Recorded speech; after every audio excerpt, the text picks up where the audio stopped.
So we're in the midst of pre-holiday chaos with all the gift shopping and all the work parties and all the extended families gatherings.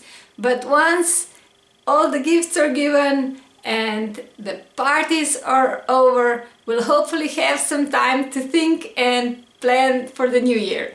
You know what they say, failing to plan is planning to fail.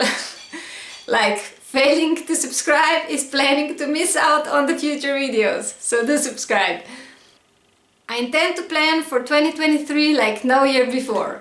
I already have my new bullet journal since October, so I won't change it, and I already have the lists and collections at the back of it, so it's easier to find.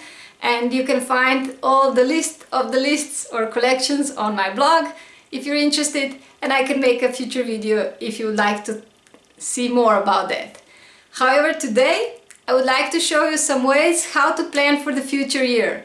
And what I mean by that, how to choose your goals, how to dissect your life, what can help. And if you like any of these ideas, give me a like, it's always nice to see it. This is my mantra of the year, and you'll hear the story about it in the video, so stay tuned. And if you want to read further about it, or just want to go through all the collections or all the categories that I've got listed here, instead of pausing the video, you can also check it out on my blog. They're listed. Now, without further ado, let's get to it. To be honest, I don't usually plan anything special in my budget for the year.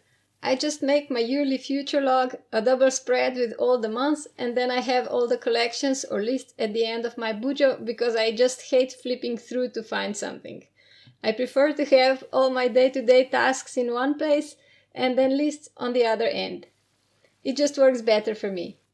Some people don't mind flipping through the pages to find the right one though. My mom, who was a translator in the age without computers, loves flipping through dictionaries. And I admired her for that all my life, but it really is a chore for me. So I just have all my lists at the end of my bujo so they're easier to find. Other than that, I usually didn't write down any intentions, affirmations, resolutions, or anything like that. But since my years now are a bit more chaotic than usual in terms of career, I thought I'd give it a go. I made a cover for Goodbye 2022 and Hello 2023 by representing my journey into a freelance career. First just dipping my toes, and then the next year I want to jump right in. As usually, I used watercolors and a technical pen or fine liner, but this time I also added some brush pen for thicker lines, both in black. On the next page, I have notes to myself, or as some would call it, affirmations. You can also use this spread for your resolutions. However, I have a couple of pages dedicated to my goals, so I'll break those in detail further down the line. My mantra of this year will be "Get a bigger nail," a quote I found this year from Stephen King, a great author whose books I don't read because I'm too squeamish. But he has this great advice how to keep persisting. When he started, he used to get a ton of rejections and he put them all on a nail on a wall. The nail became too small for all of them, so he just took a bigger nail and kept going. I love that.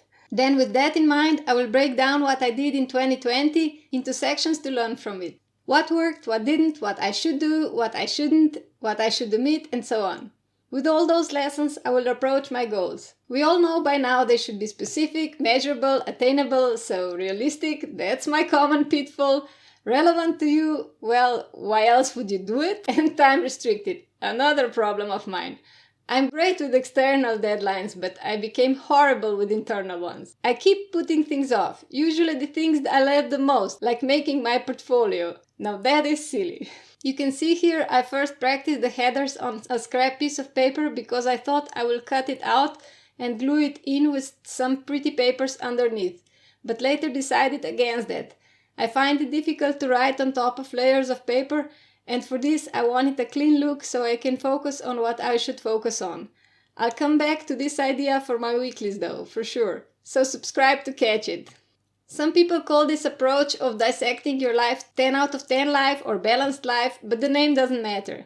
Mine is not 10 out of 10 anyway, because it has 11 sections for the family life. I made a mistake and then just repeated it to make it look intentional, a trick I learned on YouTube.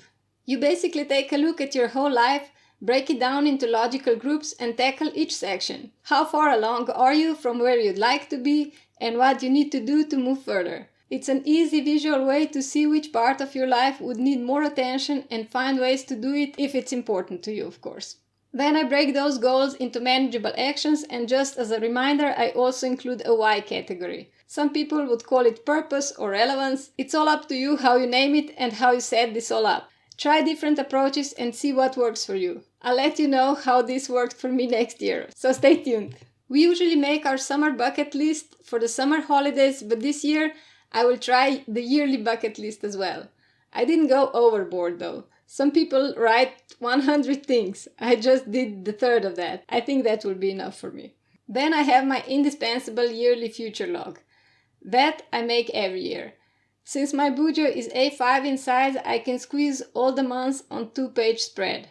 You could also just list all the important dates, but I like to have them organized by month.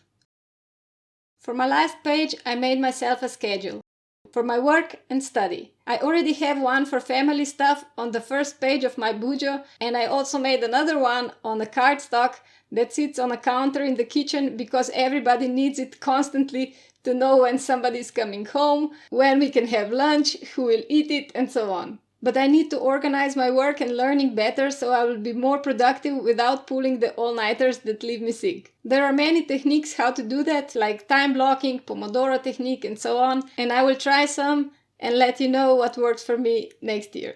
And now the final flip through. I hope this tutorial gave you some ideas how to tackle the new year, how to break down your life so it won't be too overwhelming, and so you can fit in some hobbies or more time for your family and loved ones, or whatever you would like to do more of in the upcoming year.